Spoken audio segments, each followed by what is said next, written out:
সবাই খুব ভালো আছি, সুস্থ আছো, আমরাও খুব ভালো আছি। আজ বহুদিন অপেক্ষার পর একটি ভিডিও নিয়ে আসলাম।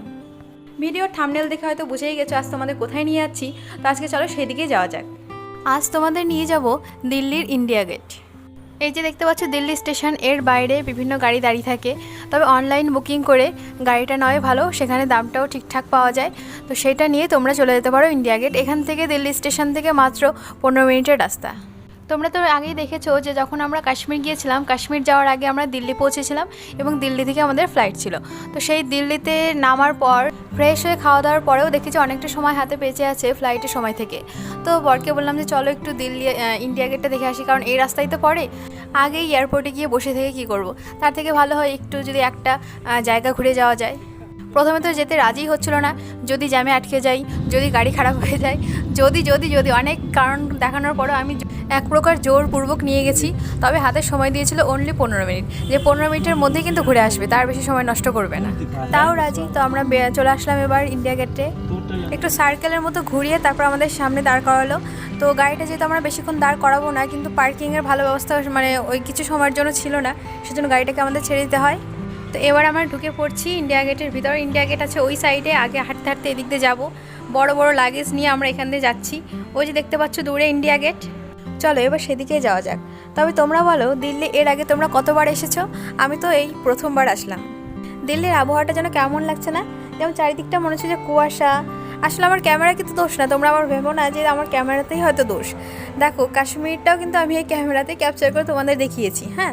তো সেখানে তো এতটা ঘোলাটে মনে হয়নি। এদিকে মনে হচ্ছে চারিদিকটা কুয়াশা কুয়াশা, এদিকে ধুলা, এদিকে কুয়াশা সেই রকম পড়েনি সেই সময়, তবে মনে হচ্ছে ধোঁয়াশার সৃষ্টি হয়েছে। কেউ আবার ভেবো না যে আমি নিন্দা করছি, ঠিক আছে। প্রথমবার গিয়েছি, এরকম দেখেছি, তাই মনে হয়েছে তোমাদের সাথে, তাই শেয়ার করলাম। ওই যে ধরে দেখা যাচ্ছে ওখানে আছে নেতাজি সুভাষচন্দ্র বোসের স্ট্যাচু। চারিদিকটা দেখো অনেক বড় জায়গা, কিন্তু অত বড়টা জায়গা তো তোমাদের ঘুরিয়ে দেখাতে পারবো না, কারণ বলেছি আগেই যে আমার বর আমাকে একদমই অল্প সময় দিয়েছিল ঘুরে দেখার জন্য।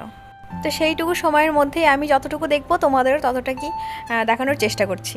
হ্যাঁ, আর একটা কথা যে এখানে ঢুকতে কোনো টাকা পয়সা লাগে না।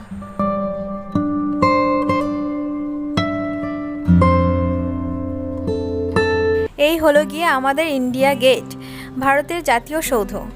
তবে এটা কিন্তু আমাদের দেশ স্বাধীন হওয়ারও অনেক আগে, মোটামুটি 16 বছর আগে তৈরি করা হয়েছিল।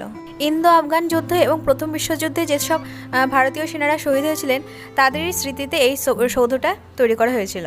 এটা এখন একটা পর্যটন কেন্দ্র, সবাই এখানে আসে দেখতে। ওইদিকে দেখতে পাচ্ছ বিদেশিরা ঘুরছে, ওনারাও বিদেশ থেকে এসেছেন এখানে দিল্লি শহরটা ঘুরে দেখতে, এবং ইন্ডিয়া গেটে ওনাদের দর্শন পাওয়া গেল। পুরো জায়গাটিতে আরও অনেক সুন্দর জিনিস আছে, যেমন একটা ওয়ার মেমোরিয়াল আছে। তো সেখানে আমাদের যাওয়া হয়নি, বললাম সময়ের খুব অভাব।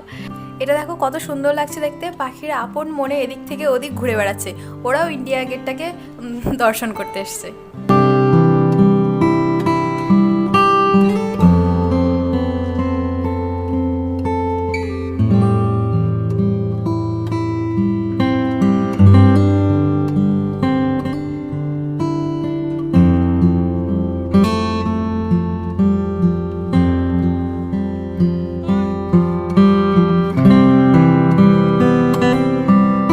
এদিকে দেখা যাচ্ছে সবুজ জল, তার মাঝখানে একটা ছোট্ট ফোয়ারা, এত স্পিডে জলগুলো বেরোচ্ছে, দেখতে ভালো লাগছে।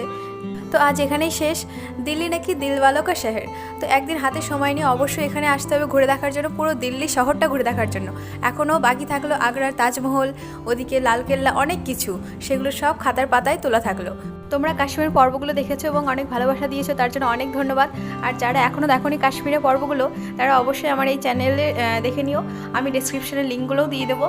আজ তাহলে এই পর্যন্ত, দেখা হচ্ছে আরও একটি নতুন ভিডিওতে নতুন কোনো জায়গা নিয়ে। ততদিন পর্যন্ত সবাই ভালো থেকো, সুস্থ থেকো, টাটা।